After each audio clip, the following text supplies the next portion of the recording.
Me voy. Hola, muy buenas noches. Muy bienvenidos a la trama de esta noche. Berretalandia, como decíamos recién, agobio. Son dos palabras que se hicieron populares en el diccionario político argentino. La primera es un término que acuñó Carlos Melconian. Y yo le agregaría, nos estamos acostumbrando a Berretalandia, tristemente. La segunda la usó Alberto Fernández, el agobio, para describir, ¿te acordás?, el estado anímico de su amiga, Marcela Lozardo, antes de soltarle la mano. Quizá también hablaba de él mismo, ¿no?, por lo del agobio, o de Martín Guzmán, a quien Cristina se encargó de desgastar un poquito más esta semana. ¿Escuchamos a Cristina?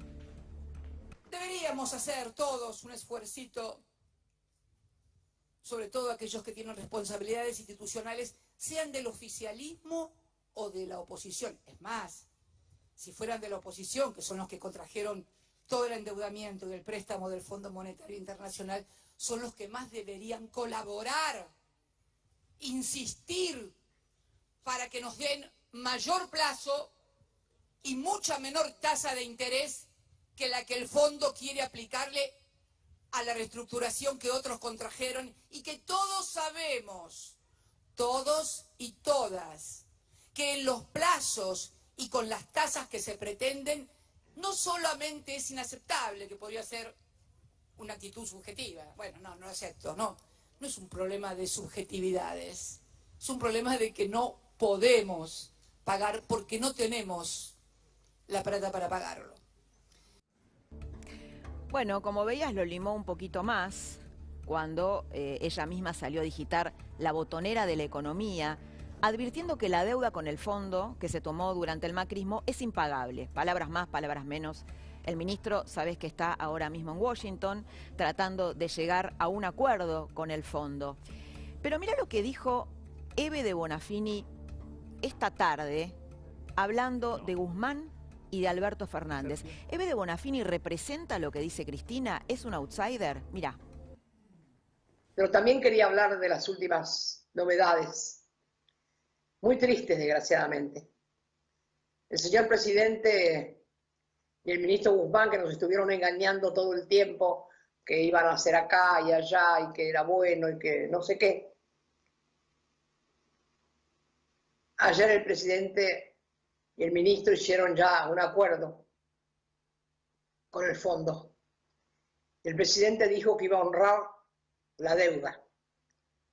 Señor presidente, sabe usted que la va a honrar con una gran deshonra, que él la va a honrar con el hambre de los hambrientos, con el trabajo de los trabajadores que van a ganar cada vez menos porque esas son las exigencias.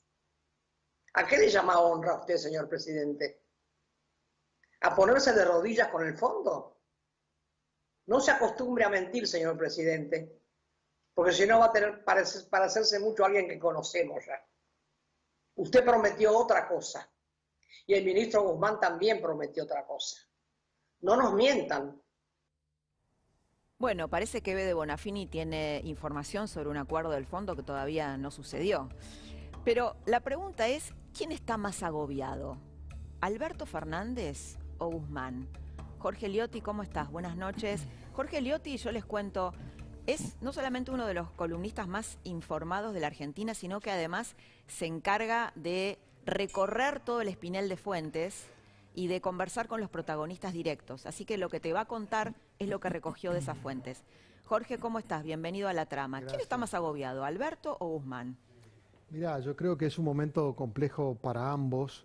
Guzmán muy expuesto después de este viaje a Estados Unidos, con resultados que seguramente ahora vamos a un poquito conversar acá también con Francisco.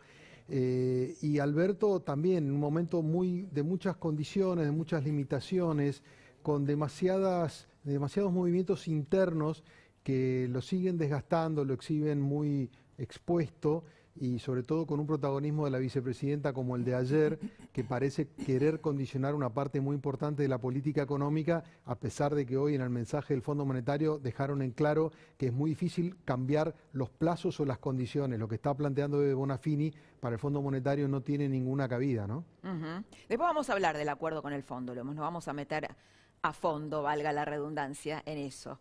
Bueno, es obvio, ¿no?, que Guzmán está incómodo, y la pregunta es, ¿qué pasa si Cristina sigue desgastando a uno de los pocos integrantes de este gobierno que tiene algo de credibilidad frente al mundo privado y los países que componen el fondo? La presidenta, como dijo ayer la locutora del acto en el que se conmemoró el Día de la Memoria, 45 años del golpe militar del 76, avanza ya sin máscaras hacia el centro de la escena política como conductora, así, a la luz del día. O sea, la que entendió todo inmediatamente fue la locutora. ¿Lo vemos? A todos y a todas. Muchas gracias, señora Presidenta de la Nación. Y de esta manera...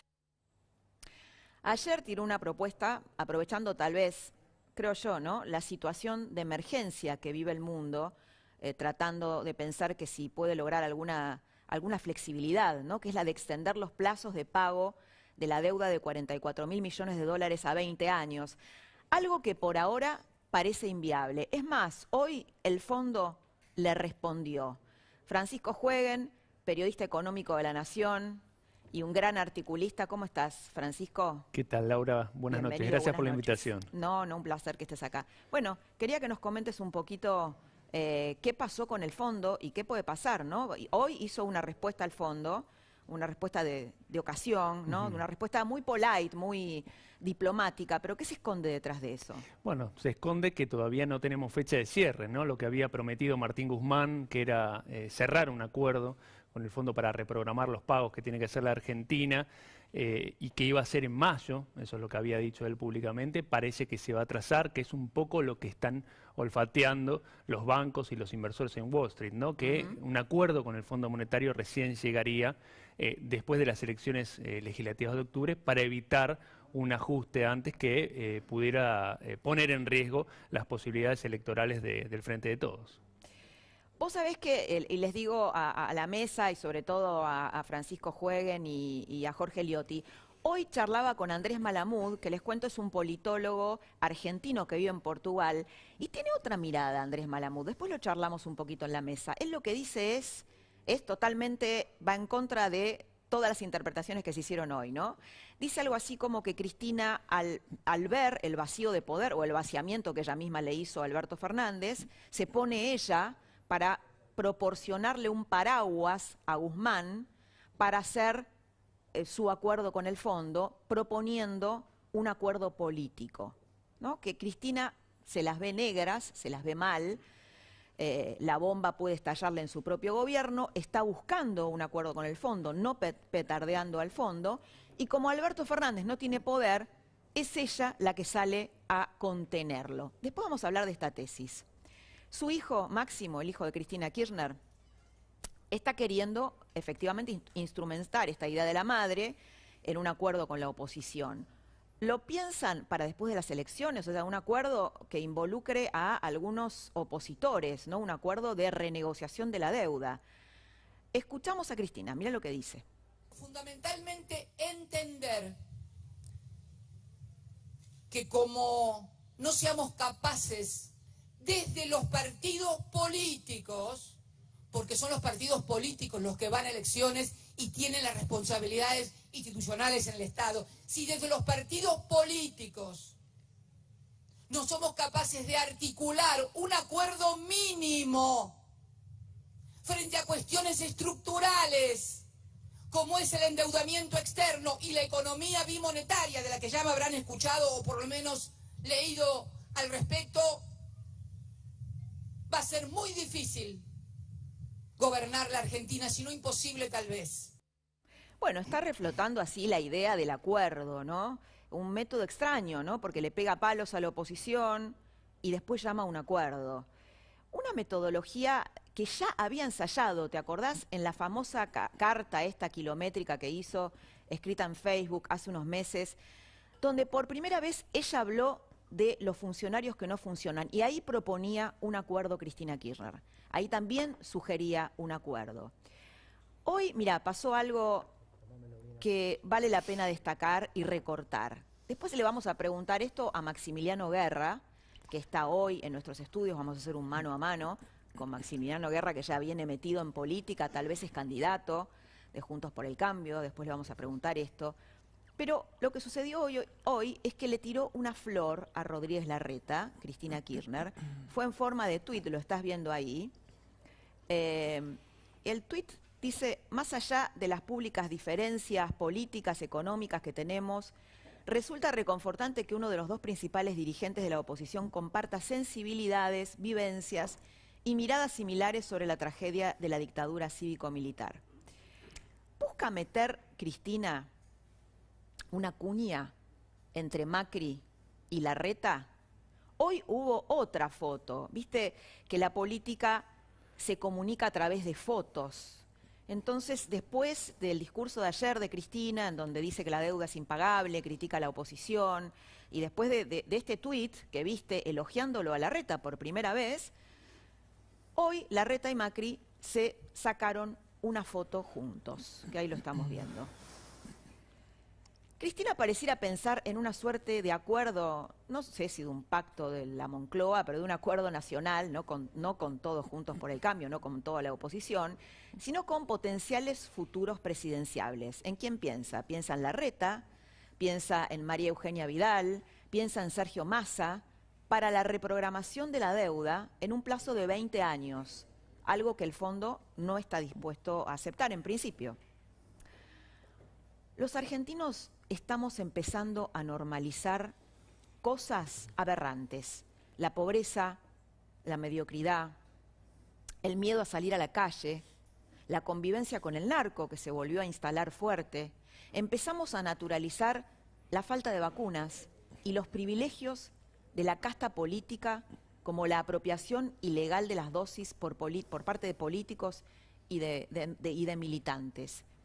A ver, lo que yo siento es que nos escandalizamos 5 minutos, pero después nos termina pareciendo natural que una chica de 18 años, Estefanía Purita Díaz, que es la militante kirchnerista que trabaja con el ministro Ferraresi, se haya vacunado antes que tu mamá, antes que tu papá, tus abuelos, poniendo en riesgo sus vidas. Hoy también se conoció, bueno, otro caso, ¿no? Hay decenas de casos. Hoy Luis Gasulla nos trajo un informe sobre las causas judiciales que hay en distintos distritos, en distintas intendencias del conurbano bonaerense y también en el resto de la Argentina. Y algunos casos. ¿Cómo estás, Luis Gasulla?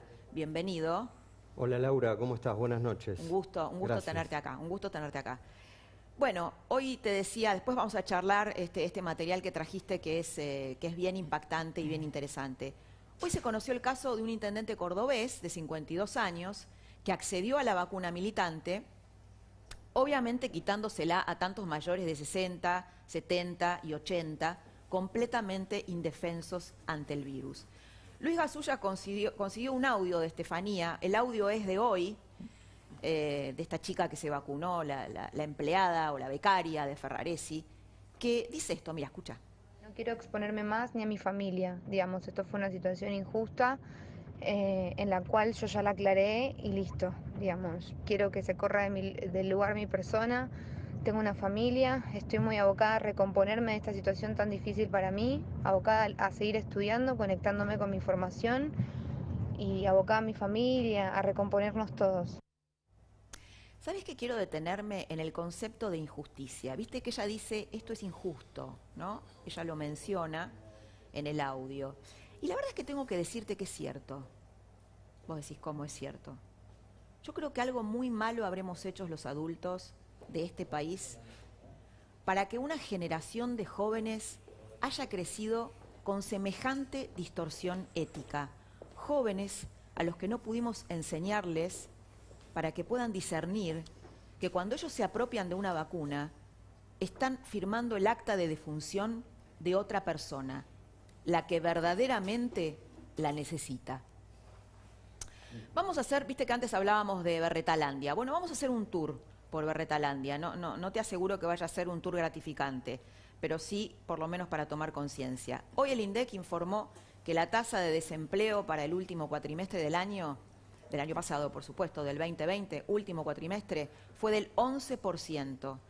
Claro, la cifra así fría no te dice mucho, pero se trata de 2 millones de compatriotas y por supuesto de sus familias que perdieron el trabajo durante la pandemia. La actividad económica cayó en el 2020 casi 10 puntos el año pasado. La mitad de lo que cayó en Brasil. Viste que Alberto Fernández dice, bueno, cayeron todos los países. No, algunos cayeron mucho más que otros. Hubo una caída histórica del consumo privado, que esto implica desde cuando vas a comprar la leche al súper hasta comprarte un auto o un electrodoméstico, todo lo que se consume, del consumo y de la inversión, un 13%, la mayor desde la crisis del 2001.